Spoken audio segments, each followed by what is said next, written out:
What's going on, everybody? Mortem here, this time bringing you my DLC review for the Terran Armada DLC, and we'll also be talking about the Free Lanes update that just dropped for Starfield yesterday, April 7th, as it brought with it a whole host of changes and differences that certainly bear mention. That said, the paid DLC part of this is $10, and because of that, I may as well just start with the fact that I think the Free Lanes update, which is the free part of this update, is honestly the more interesting bit. But before we get into that, couple things I need to inform you of. For starters, I did not, technically speaking, receive a review key for the DLC. I started playing it yesterday when it released, just the same as everybody else. However, when Starfield released in 2023, the review copy I was given to cover it back then was the Premium Edition. That Premium Edition comes with the DLC, which is how I covered both Shattered Space and this particular update. What's more, as many people are aware, back in March, I was invited to a hands-off press event to preview a lot of this stuff at Bethesda Game Studios headquarters, but now that we've got that out of the way, let's go ahead and get into the rest of this. As I mentioned, divided up into the free and paid part here, I would honestly say the free part is the more interesting one, as it has more of the systems and changes that I like personally. The DLC is roughly a faction questline in length, give or take, but also introduces some new mechanics, especially around its incursions with the Terran Armada. But before we dig into those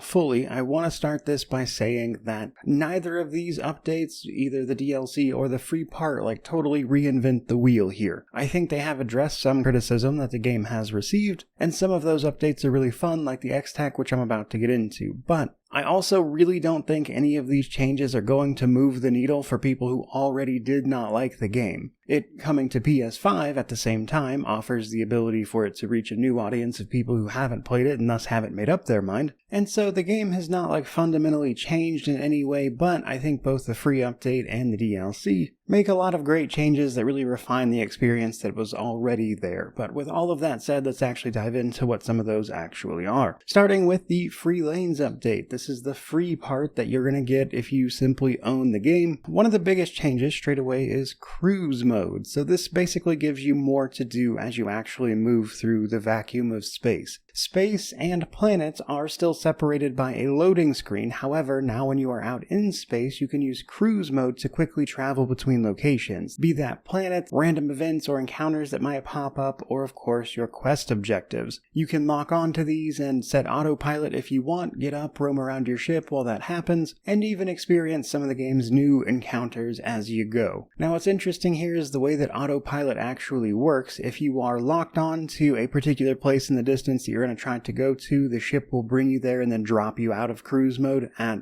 the appropriate location. However, if you are not locked onto something, you'll just kind of fly through or around it, just so you are aware, and then if you run into any enemy ships or anything while you're doing this, the game will warn you via a siren if you're not at the cockpit. But overall, honestly, pretty neat system. Now, in terms of new places to go, one of the things that the free update actually adds is Anchor Point Station. This place plays a role in the DLC story, but it's also a place you can come and explore some of the basic quests on their own. Now, for me, the most compelling part of this entire update is the X-Tech system. X-Tech is a new material that will start dropping pretty much wherever you start the game at, and it is used to essentially fuel the best upgrades in the game. They have added an extra rank of legendary modifiers, and using X-Tech and a whole lot of cash, you can just, roll 4 legendary modifiers onto items, and then after so many rolls, it just lets you pick one outright, and then the 4th rank is always a choice you can make. You can also apply this stuff to not just your weapons, but your regular gear and armor as well, which, combined with the regular crafting systems, is going to enable you to really get in there and granularly fine-tune exactly what you want your weapons and armor to do. However, given the way the game's New Game Plus cycle, you may be feeling a little anxious about doing that, and the good news there is that they've added a sort of quantum entanglement device that will basically allow you to build it and then store items in there that will then carry over into New Game Plus. So all these weapons and items and stuff that you've poured all this effort into can now be brought forward into the New Game Plus cycles. They've also given you the ability via the same resource, Quantum Essence, to just upgrade some of your Starborn powers as opposed to having to go get them. You may be wondering if there's anything new to actually use those higher tiers of equipment on, and the answer there is actually yes. In particular, they added a bunch of different modifiers to the elite enemies, basically the guys with multiple health bars. They can now spawn in with different modifiers, 12 of them to be specific, and this is everything from just increasing their health to the ability to heal themselves while disrupting you, reflecting damage back, simply moving faster, the ability to just completely disregard damage, that kind of thing. And at honestly very high levels, some of these guys are pretty difficult to kill. There's even a new drivable vehicle to be found at one of the new points of interest they've added to make exploration a bit more interesting. So one of the big criticisms of Starfield, and one that I have myself, is that a lot of the exploration felt kind of lackluster because the answer of what's out there is generally nothing. And that was compounded by the fact that the points of interest and stuff would start to repeat really quickly, and so they've added some variety there, and it was honestly nice to go around and explore a little bit and find places I had not already seen in terms of like literal outposts and exploration. Speaking of outposts, you can, of course, build your own outposts in the various places you can explore in this game, and they did a little bit of work there as well. They added like a prefab habitat, which I believe is part of the paid DLC, to be fair, that you can just plop down and have a, quick and easy place to set up somewhere to live. They've added these more or less action figure toys that you can find and collect, kind of like the Fallout bobbleheads, which are things you can then put on display there. And even the paid DLC actually plays around with building these outposts to then hand them off to a faction. And if all of that is difficult to keep track of, you can do so via the game's new database, which will not only keep track of what your outposts are and your ease of use in terms of traveling to them, but also point you to just all the various resources and everything. But that is essentially what you are looking at in terms of the Free Lanes update for the most part, which then brings us to the paid DLC portion. As a reminder, this is a $10 DLC if you do not already own the Premium Edition, in which case it is simply included. And the crux of the DLC is that the settled systems are going to be attacked by the Terran Armada, a mysterious force primarily utilizing combat robots to methodically take places over via the new incursion system. It is recommended that you be around level 50-ish before you try to start this, and I can confirm that some of these encounters are definitely late game and much more challenging than what is on offer in the base game, not least of which just because of the enemy modifiers that have been added with the free update. In order to start it, you simply need to go by any broadcast station. There's one right in the middle of Aquila, which makes it a pretty easy place to do that, but essentially any broadcast station in a city should be able to start broadcasting the introduction quest for this DLC, which is going to see you utilizing both the new cruise mode as well as, of course, showcasing the Terran Armada, giving you a quick introduction to who they are by simply having you clear out a dungeon that is more or less an abandoned spaceship. There, you are going to meet your new companion for the DLC, a robot named Delta. Now, truth be told, I'm always a little mixed on robot companions personally. I know everybody loves HK-47, but when it comes to adding more robotic companions into a group, I personally tend to find that they are either so robotic that they are not interesting, or they have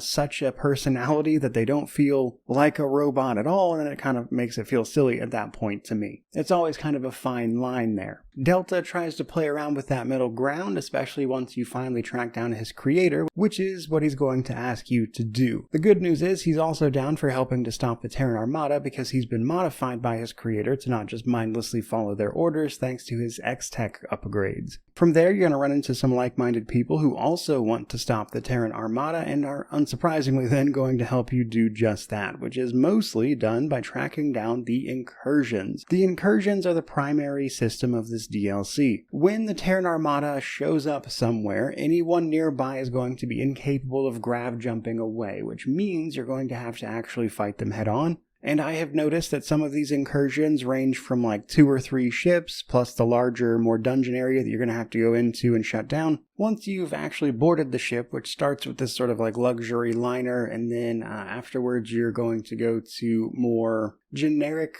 Terran Armada ships. There seems to be at least a few different variations of them where your goal is to basically get in, shut down whatever's going on there, and then try to initiate the self-destruct, and of course fight through hordes of these robots and the humans controlling them along the way. And like I said, all told, all of that is about the length of a faction quest line, which all told is probably why it is priced pretty modestly at $10. It's not exactly a gigantic experience, but depending on how you play around with the new systems, may well take you a while. Speaking of new systems, some of the stuff added by this is of course a whole bunch of new weapons, armor, items, etc., including some shipbuilding stuff. By destroying the new Terran Armada ships, which you can take over and control for yourself if you want, by the way, like you can with other ships, you can also, however, destroy them completely and then pick up blueprints for new equipment that you can hook onto your ship, which provide these massive boosts. Equipment that'll let you do stuff like reduce the mass of your ship by like 20%, which is a lot. And then there's even like a little stealth drive you can pick up and find, and all sorts of other stuff that really makes your ship much better. And if that wasn't enough, utilizing X-Tech, you can also set up a terminal in your ship that will allow you to use X-Tech to optimize your ship, which will give you a bunch of 10% bonuses to basically everything the ship can do if you can find enough X-Tech for it. Now, to be fair, these robotic invasions aren't just falling out of the sky, but rather they do have an origin point, and I'm not going to spoil it here, but that does also kind of center around the story that the game is trying to tell you about the Terran Armada, its origins, and how what you do with it is of course going to affect the long-term future of the settled systems. But bringing all of that together into a sort of thoughts and conclusions section for this particular video, I'll say this. So the Terran Armada DLC, $10 is about what I would be willing to pay for it, which does make it feel like it is priced appropriately, and then if you own the premium edition already, then you just get that. And while I find the incursions and the changes they've made to enemies via things like the legendary modifiers and the X-Tech really kind of giving you a reason to go through all of this, and the upgrades you get from that system feel really impactful, and then of course being able to bring them forward into New Game Plus cycles if you're ready to continue on is also a nice bonus. I will say the actual story of the Terran Armada DLC feels a little limited, which is honestly kind of just the nature of the DLC itself, I suppose. But somewhat ironically, the side quest that you get access to on Anchor Point Station, which is a sort of focal point for the story of the DLC, that don't have anything to do with the DLC, were more interesting storyline-wise. Like, for instance, there's a longer one where you have to track down a guy who stole from and abandoned an outpost and left them all to die, which most of them did. And the survivor, once you go track that pirate down and get to the bottom of it, but once you find the guy, it quickly becomes a much more complicated situation that I don't want to spoil. And that side quest was bizarrely more interesting than I would say most of the story for Terran Armada.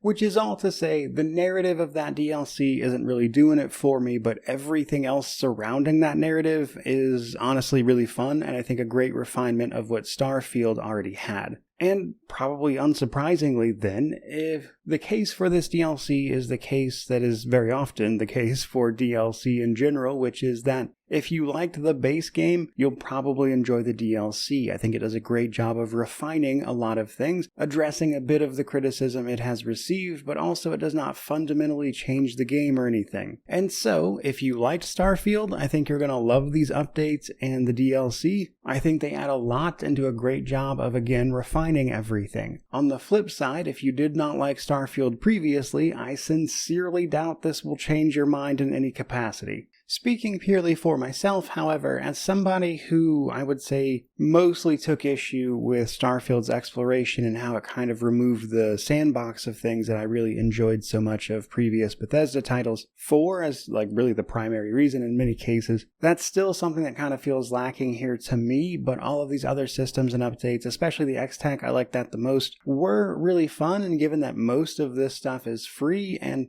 the DLC itself is pretty cheap. Mostly, I just think this is a really good update. Again, I actually like the free update more than the DLC itself, but all of it together I think brings the experience of Starfield to a really great place, if you happen to have enjoyed what it already was. But that is pretty much where I'm going to wrap up this particular video. Certainly hope you enjoyed it. If you did, by all means, like, comment, subscribe, all that YouTube jazz, though I doubt people will need much instruction on that front. But I look forward to seeing what everybody thinks. Regardless of any of that, though, truly, just thank you so much for watching. I really do appreciate it. May you wander in wisdom and have an amazing day.